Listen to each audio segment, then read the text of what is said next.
ny fiainan'olona tsy vita mora raha voasolona fakeo elabeny mpanakora. Anty resaka aditany ary indisy dossier iray efa novoizintsika teto moa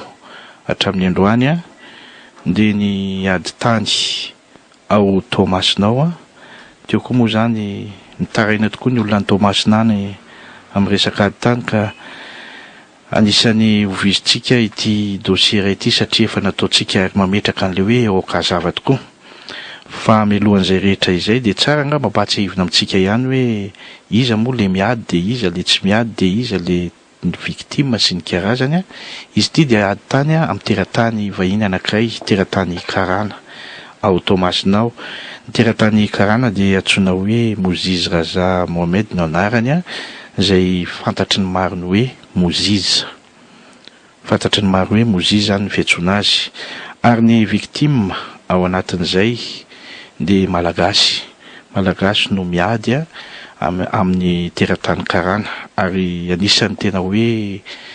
nataitra ary nanaitra ny olona rehetra ao Tomasina ny fiposahany ty anarana hoe Moziz ty. Okazava ny resaka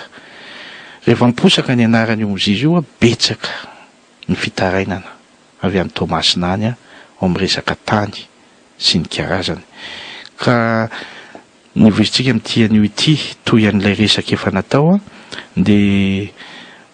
ny mpitoro moa zany ny tompon'ny tany zany a malagasy ho isika ary eto zay ngamba no izarantsika ny fandarana amin'izao atoandro zao ho ampahafantaritsika marina hoe iza moa ty malagasy hiaran'ny toe-javatra tsy mendrika ao Tomasina ity. Any full point izy io ary ao amin'ilay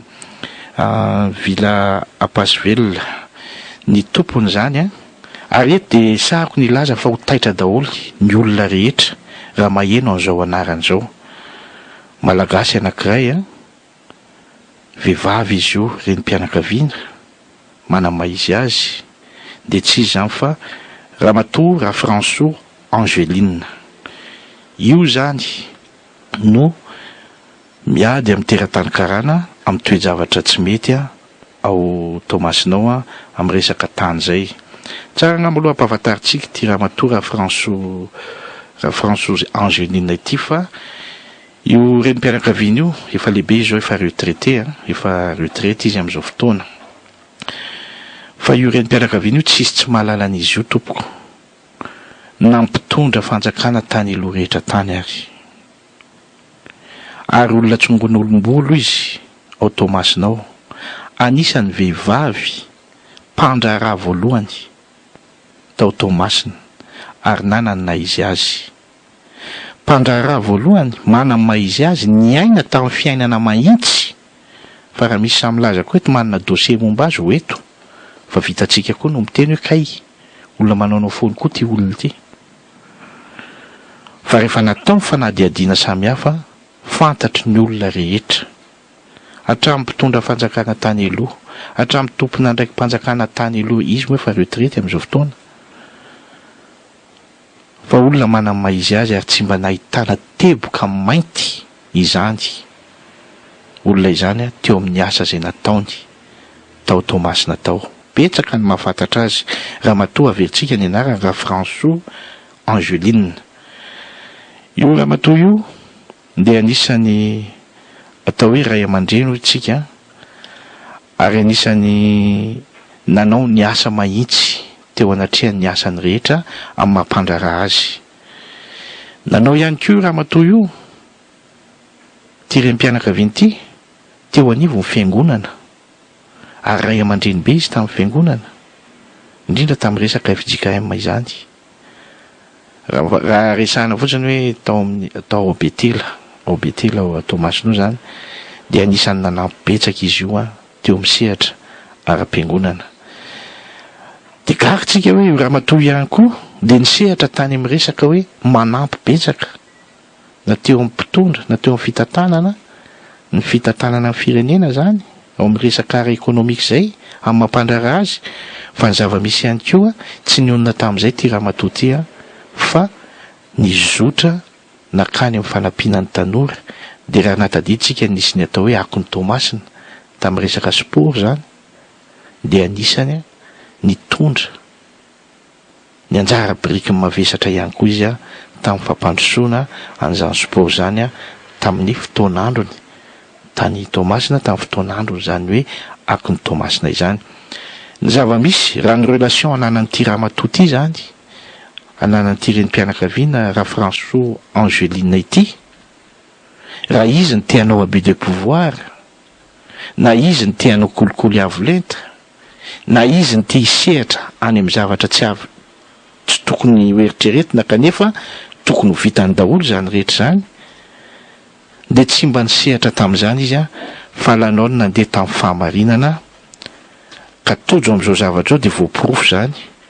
tsy nametraka ny abus de pouvoir mihitsy izy tsy nanapatra an'izay fahefana hoe fantatry ny olon-drehetra sy ny maro zay izy ka hoe andeha hitambezitra ohatr'izao salamo zao ka ataovy an'izao ty na ataovy an'izao ty na ila vontsa na lao ny aina tamin'ny fahamarinana dia hoe nizotra araky ny lalàna manara-dalàna araky ny tokony ho izy ao anatin'ny fitakiana ny tena marina sy ny hoe hijoroana amin'ny mahasamy malagasy hoe iza marina ny tena tia tanindrazana ka mitaky ny fahamarinana eo anivon'izay fitakiana rehetra izay ka ty fitakiana ty moa zany any amin'ny resaka aditany amina karana anakay zay raha mombamomba aniny ramatoa François Angeline iny meo fankely ange taina.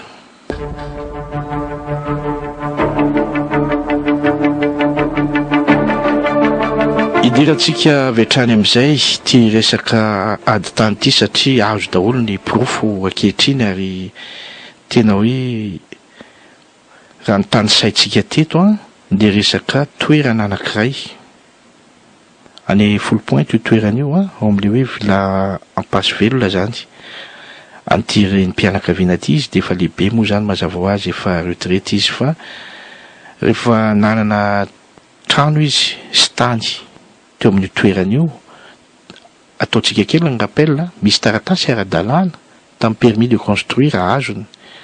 ary mbola hoe rehefa mba nanitatra sy nanao ny zavatra ataony ary izy mbola nanana bony foany fampiresaka tamin'ny commune hoe ahoana ry tompoko ny fomba ataoko mba tsy isiny ny disadisa sy ny ady eo anatrehan'izay dia ny fanoro hevitra tao dia nizotra izy nanaraka an'izay toe-javatra izay nahita ny vahaolana nanangana izy construction en dur izay nataony fefy zany dia ny zavatra nisy tonga ty karany ty satria misy lalana zany makany amin'le toeran'le karany eo fa tonga dia ny zavatra nisy teo anatrehan'izay toe-javatra izay dia ngavana le construction en dur ngavana le karana tena potehana le voly rehetrarehetra le mba le pikena tsangana zany nisorona daholo fa hoe tsy mety ozy izy salamo zao nefa ny zavatra nisy mpiainao jaina ao anatin'ny servitude dia efa nametraka 5 mètres be zao ramatoa François Angeline nametraka 5 mètres izy andehanana zany hoe mba ho lalana eo amin'le toerana ny zava-misy nefa mbola nilany ty mozisy ty vanina ihany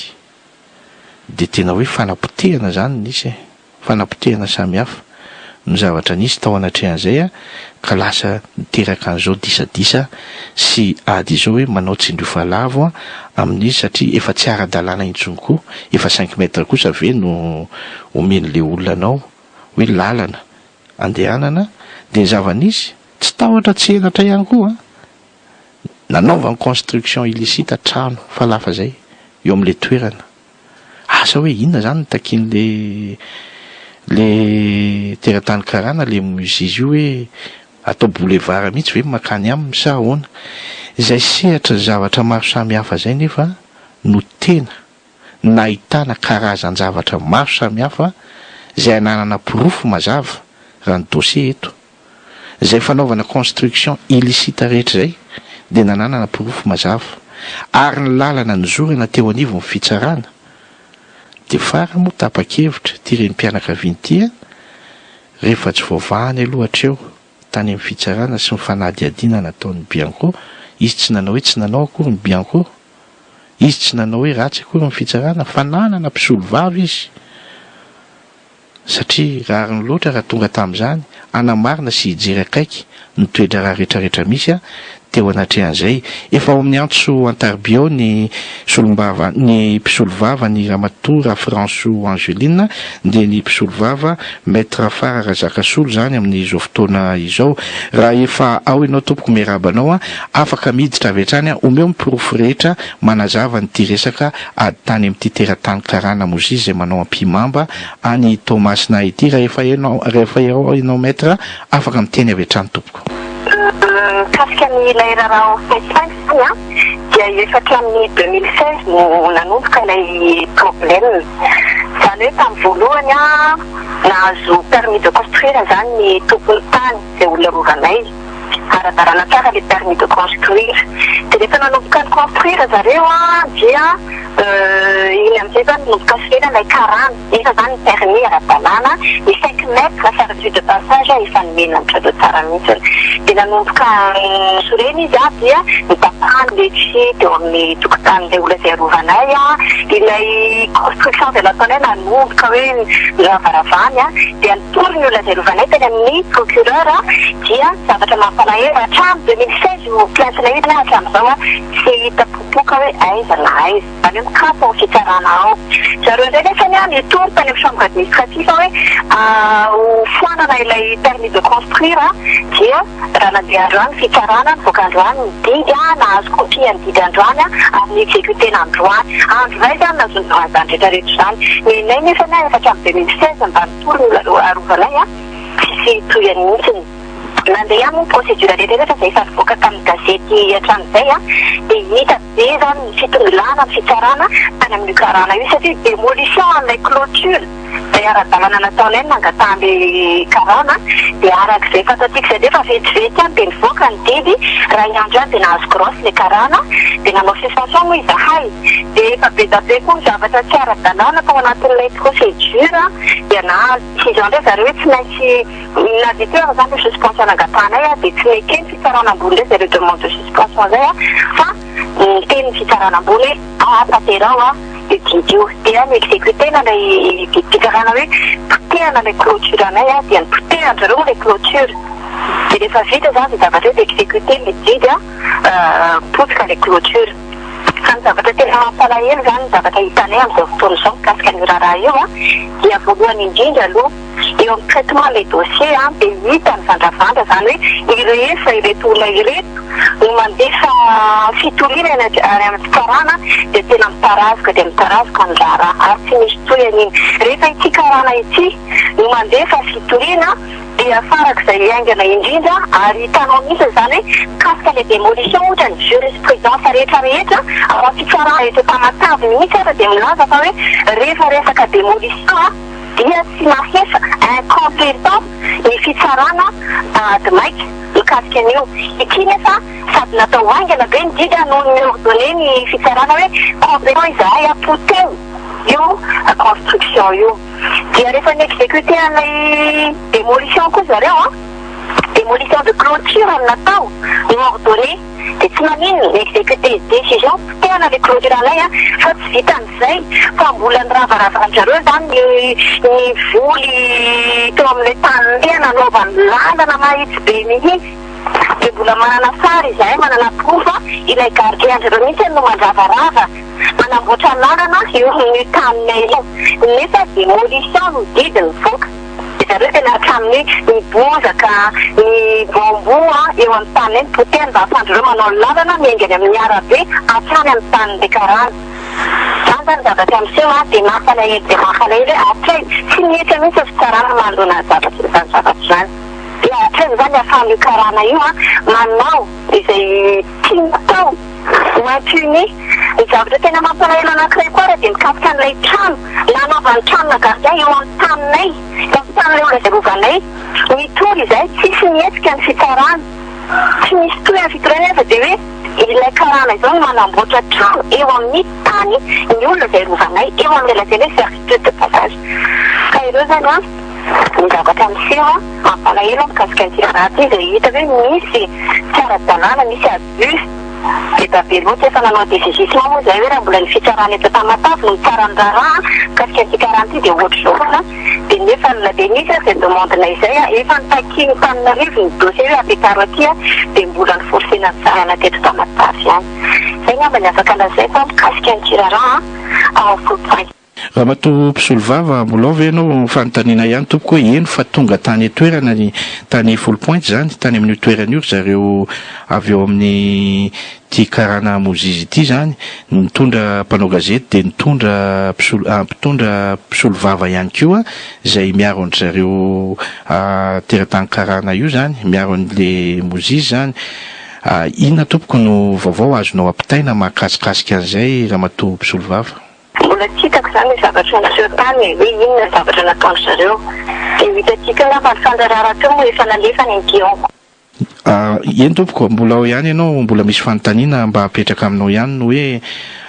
misy fanantenana ve zany tompoko ny eo amin'ny resaka Bianco sy ny amin'ny resaka fitsarana raha fahitanao azy Ramatoa Mpisolovava? Mikasika ny amin'ny Bianco dia mananteny izay matoa mbola mametraka fitarainana aloha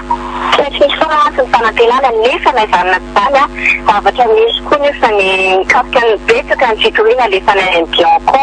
mikasika ny raha ohatr'izao ihany eto Tamatave mbola tsy misy valiny aloha hatramin'izao mbola tsy misy hoe résultat teny hoe nahafa-po nefa mbola miantso foana izany zahay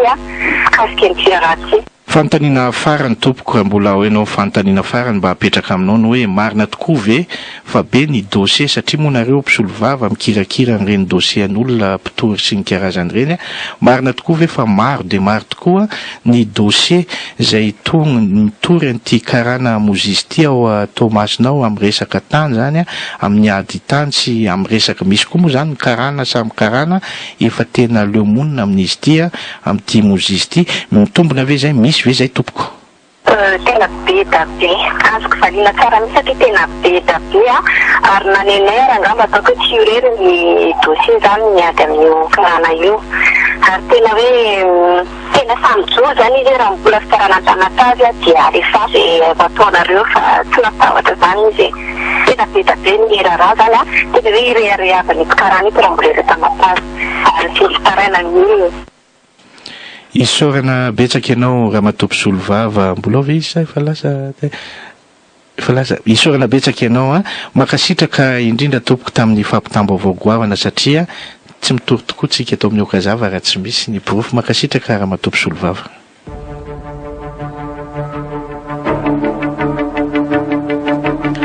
Okazava tokoa zany fa zay ny zava-misy momba n'ity toedra raha ty ry mpiaino ajaina. Azo ihany koa zao ny vaovao io vao tonga mail ito vakina eto tsika hoa tsy afaky ny amorona tsy afaky ny hoe iteniteny foana satria toniaina manjery tonga koa nge saripady okazava ny resaka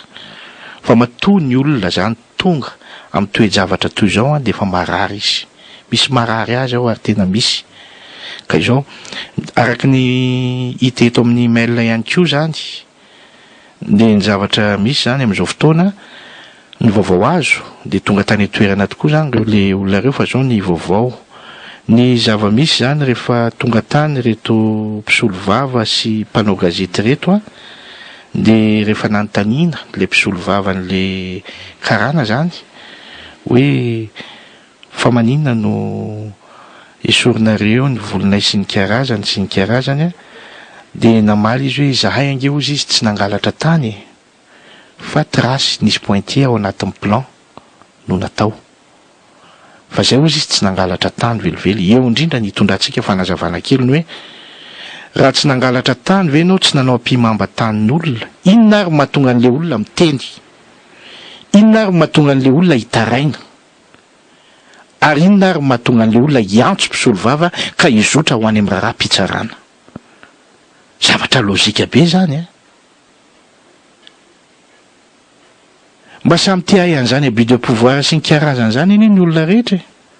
fa mitady ny fahamarinana mandeha amin'ny ara-dalàna ny olona matoa tonga tamin'ny fitakiana ny toe-javatra ohatran'izany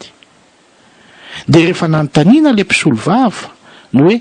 fa maninona moa hoe tamin'ny décision zany tamin'ny resaka hoe décision nivoaka zany tamin'ny resaka didy de hoe efa mivoaka hoe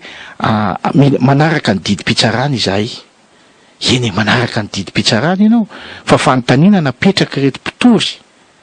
reto olona reto malagasy zany ramatoa François Angeline nanontaniana tamin'io avocat io hoe ianao mahafantatra lalàna tompoko fa azo atao ve ao anatin'ny ady maika ve mahazaka ny ady maika ny hoe fanatanterahana resaka démolition valiteny le pahay lalàna izy tsika tsy manao tsinotsinon'olona pahay lalàna ary avocat ny asany fa namaly izy hoe valiteny boribory na valiny hoe de noho fotsiny didim-pitsarana raonga raha-pitsarana re olona mahasanganiana ary somary manaitra ihany ny toe-javatra ohatran'izany ka izay indrindra no mahatonga ny reto ity reny mpianakaviana ity nitondra ny raharaha teo anivo ny fitsarana zavatra misy zany teo anatrehan'izay toe-javatra rehetrarehetra izay rehefa nizoina dia izao hoe natao tsinitsinina ilay malagasy araka ny fanazavany ilay mpisolo vava teo nisy ihany koa teo nga raha tany izay miantso any Tomasina any teo raha entrika tamin'ny akom-baovao fa mitovy le resaka zao hoe ny fitsarana eo ihany koa ny resaka tompona ndraiky mpahefana izay mety misy mitsokombakomba sanatria zany efa eto tsy anamarina ny hoe mitsokombakomba ao anatin'izany ve ny fitsarana raha ny resaka fitsarana ny resahana dia efa ao anatin'ny atao hoe fanadiovana ary efa nitsangana moa izy ireo ao anatin'ny fanadiovana sy ny zavatra misy rehetrarehetra marina tokoa izy ny SMM rehefa nanontaniana izy fa hoe tao aminareo fitsarana mihitsy ny tena nampiaiky ny olona rehetra fa misy ny kolikoly ary anisany zavatra goavana dia ty tribunaly ao Tomasina ity izay mampiteny ny maro miady amin'ny kolikoly moa tsy moramora fanadiovana zany koa tsy moramora fa kosa anindrina feo ampanenoana lakilosy hoe mba manatena kosa zany ny hoe ny toe-javatra rehetrarehetra misy ao anatin'izay satria sanatria mivava ve teratany karana anankiray ny andeha ampijaly ny karana namany ka anao mpimamba amin'ny malagasy anao tsinitsinina amin'ny vahoaka malagasy ao Tomasinao sao dia mba tsy mety sao dia mba tsy mety ny Bianco araka ny tenen'ny mpisolo vava teo dia efa manao ny asany fa mbola tsy nahazahoana ny valiteny mahafa-po satria nahoana mafy tokoa fanaovana ny fanadihadiana kanefa amin'izao fotoana moa zany efa misy ihany ny porofo mba azo raisina hoe mibetsaka ny olona mitaraina amin'ity karana ity amin'ity mozizy ity zany io raha nahatsiarotsika tamin'ny voalohany ary napidipidirina iny ny anarana sosiete an'olona samihafa dia misy an'ilay sikma aty Antananarivo fa rehefa natao fanadihadiana atao amin'ny tsisy ifandraisanay amin'io karana namany ary manilika azy rehefa natao koa fanadihadiana tamina kankairy anankiray efa nresantsika reto dia niala mihitsy tsisy parany mihitsy fa le sikma ao Tamatavy no anazy ka izay toe-javatra izay tena toe-javatra manahirana eto zany dia anaovana ny antony iresahana an'ity dia hoe sao dia tokony jerenandre mandeha ny lalàna rehetra fa tena zava-dozany hoe malagasy manamaizy azy ary ataotsy rehefa nitenena ma io zao vao tonga daholo ny asay fantatra le raha matozy fantatra tsara betsaka ny mesazy tonga eto zao eny fantatrareo tsara fa zay ny zava-misy raha matora François Angeline no tratra n'izao toe-javatra zao tsy mba nanapatra ny maha hoe maha-olona manamaizy azy ka mahafantatra ny anina sy anina sy anina fa nandeha tamin'ny lala amin'ny fahamarinana ny taky ny tena marina rehetra ary anazy eny takiny miady amin'ny fanaovana mpimamba ataon'ny sasany ampimamba amin'ny alalan'ny kolokolo maro samihafa raha nijerena ny zavatra nideraina tamin'ity dia zao ny gendarmerie tao Tomasina sy tao Full Point kosa dia tena nanao ny asany ary nijoro hatramin'ny farany fa tsy nanaiky no hoe fandrebiribe nataonyity karanty na eo amin'ny tontolo ny asan'izy ireo fa nalohan'izy ireo nanatanteraka ny asany mahitsy atsaka ny zandavany hitantsika amin'izany ary mpiaino ajaina ka eto zany anaovana antsoavo matoa tonga sehatra hoe atsona amin'ny ainao manjery ohatr' zao miresaka amin'ny ainao manjery ohatr' zao ianao nge zoanao ny anao droit de réponse any amin'ny ainao manjery fa le fitaranana misy manao ahoana raha hiteny fotsiny hoe tsy nangalatra tany inona ary mahatonga nyreto olona reto mitaraina ary resaka 10 metatra anie efa nomena ankitso-po malalaka tsara ho an'ilay karana hivezivezeny fa tena tsy manaiky fa de hoe nanaovana construction illicite fotsiny zao eo amin'le toerana de tsy sorony eo le izy any mondra ihany mbola ho alefatsika amin'ny télévision fa misy sary vidéo tratra mihitsy anie le olona mpanapatapaka an'le piquen'le olona izay nirahan'le karana nandravana vaky bararaka izy tsy tan'izay olona zaina ny any nataony de naorondray reto zavatra nitapatapahany de lasa netiny nateriny aiza ao aminazy ao amin'le karana ihany asa inona ny tiana tao entina hiampangana an'le raha matovy na entina anaovana fitaovana hafa ka hitadiavana lalana indray hiampangana an'ireo olona ireo ao anatin'le miky maro samihafa zay efa lalaovina mampalahelo ka eto tsika tsy hanome tsiny ny bianco miala tsiny tsy hoe matahotra bianco akory tsy hany ny resaka fa zoan'ny bianco manao fanadiadiana mijery akaiky io tomasina zao efa mitsangana mijery an'izany rehetrarehetra zany ary mampiaiky ny olona rehetra ity karana mozy izy ity ataovy re tompoko mifanadiadiana miandro ny olona tomasina fa malahelo izy ireo hoe izy malagasy indray ny tomijaly ny any amin'ny raharaham-pitsarana moa iny tsy azotsika hidirana iry zareo ao amin'ny fitsarana ihany no mahafantatra sy mahalala ny zavatra rehetra zay tanterahany amin'ny asany ao ny asanay eto amin'ny ainao manjery de mampita ny vaovao sy milaza ny zava-misy rehetra ka rehefa nazahoana profo mazava ohatran'izao reto atotataratasy marobe eto koa moa misy CD zao misy sary samihafa de rehefa feno zay provay ka azona iantoka fa marina ny vaovao de tsy maintsy ampitaina tompoko okazava ny resaka zoan'ny rehetrarehetra mitady ny fialan-tsiny zoan'ny rehetrarehetra mety hampanga ny mpanao gazety mety miresaka momba an'io fa raha Imam Patrika kosa tompoko miresaka momba an'izany eto amin'ity fandarana okazava ity tsy nataotao foana io anarana fandarana hoe okazava io tsy nataotao foana io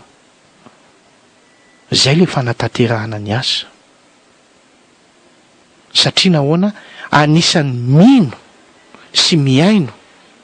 ary manaraka ny olom-pirenena amin'ny vaovao mivoaka ka raha voadisoana ny vaovao na laingalaingana de lasa tsy mety okazava ny resaka ka eto zany efa mandeha moa io ny resaka ny prime ministre moa ny teny zany hoe ny tompona ndraiky mpanjakana rehetra zay miraitsy kombakomba ao amin'ny alatra lavan'ilo io de andraisana fepetra eto koa zany de zao so la sanatria misy mpitondra fanjakana miraitsy kombakomba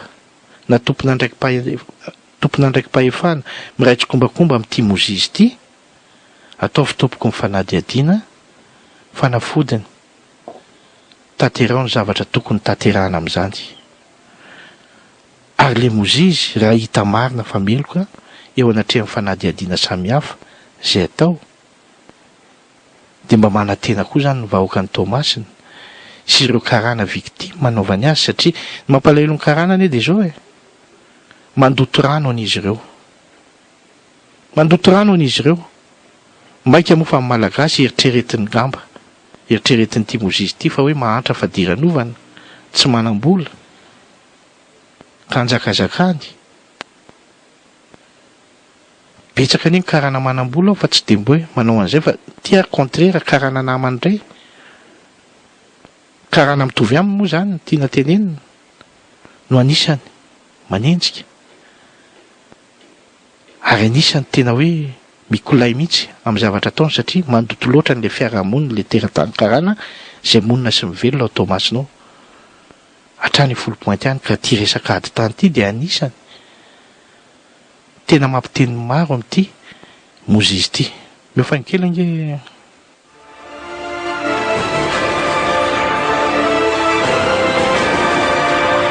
santionany tao anatin'ny ataontsika hoe fanaovana fanadihadiana maro ny raha François Angéline zay miady amin'ity mozizy ity ary nazahoana ny atao tantaratasy maro samihafa sy mipirofo isan-karazany zay anisan'ny nampitaraina azy hatrany amin'ny resaka tribunal sy ny karazany ary anisan'ny nanindry mafy mihitsy ny hoe aiza kosa ve ozy izy dia nitenin'ny mpisolo vava teo hoe rehefa nrarahanay endrasam-baly ny any amin'ny fitsarana dia elabe tsy hitapopoka hatramin'ny dossier ary ny sasany fa rehefa ity karany ity miatrika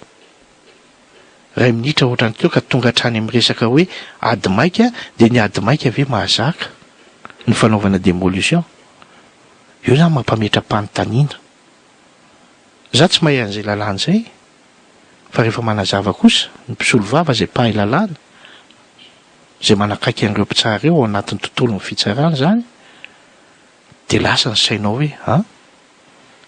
inona marina ny zavatra ao ambadika eo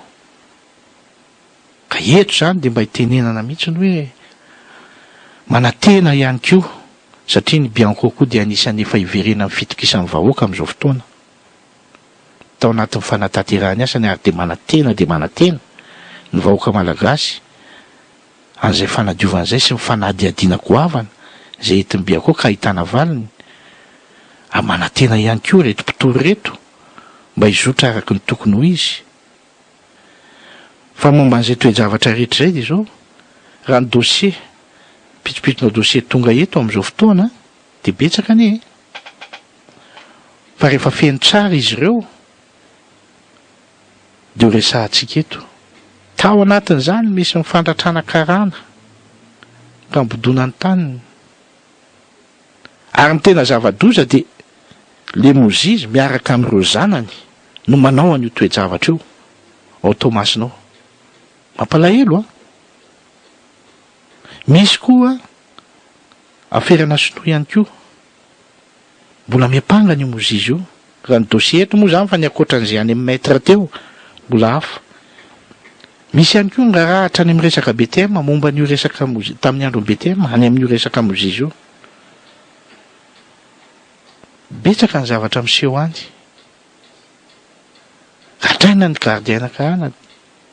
kapohana alaina ny entany alaina ny zavatra misy avy eo ny zava-misy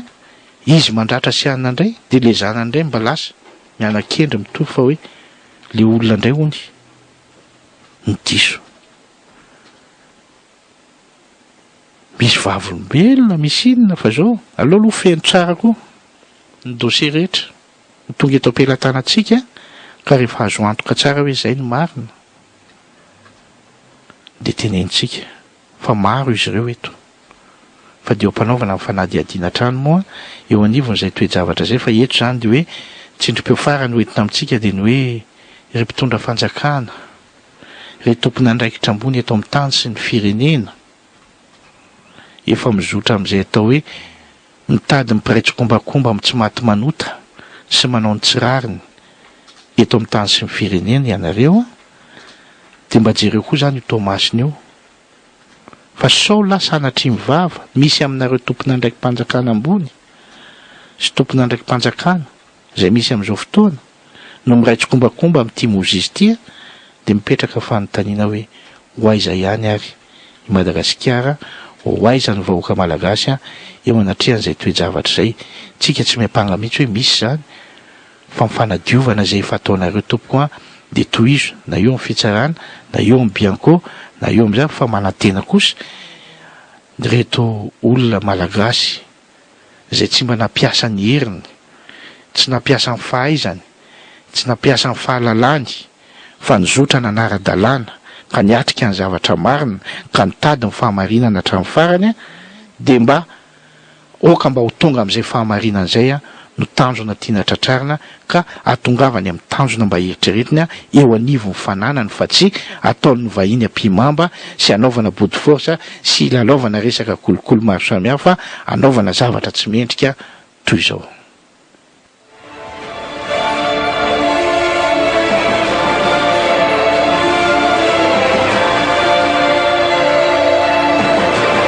Izay ny momba niny fa dia makasitraka atsika makatelina voavaly ny etaetanareo any Tomasina any nisy an'iny dossier iny koa moa zany dia izay ny zavatra misy ry mpiaino an-tsaina fa dia makasitraka makatelina atsika rehetra manoloana an'izay toe-javatra hoe averina ihany fa betsaka tokoa zany ny dossier tonga sy ananana amin'izao fotoana momba an'ity mozizy ty teratany karana ty ary betsaka no mitory azy na amin'ny ady tany misy hatramin'ny resaka association na karana ny manao asa soa bahana n'ity mozizy ty tena mahagaga fa maninona manao an'izany bahana karana manao asa soa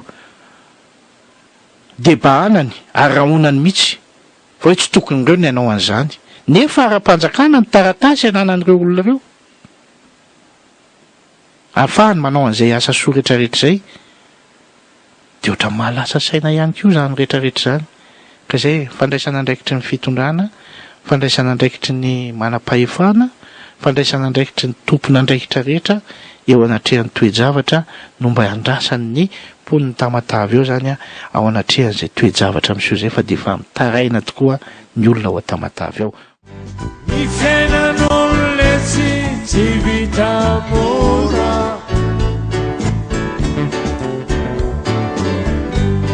raha voasolona fakeo ela be ny fanakora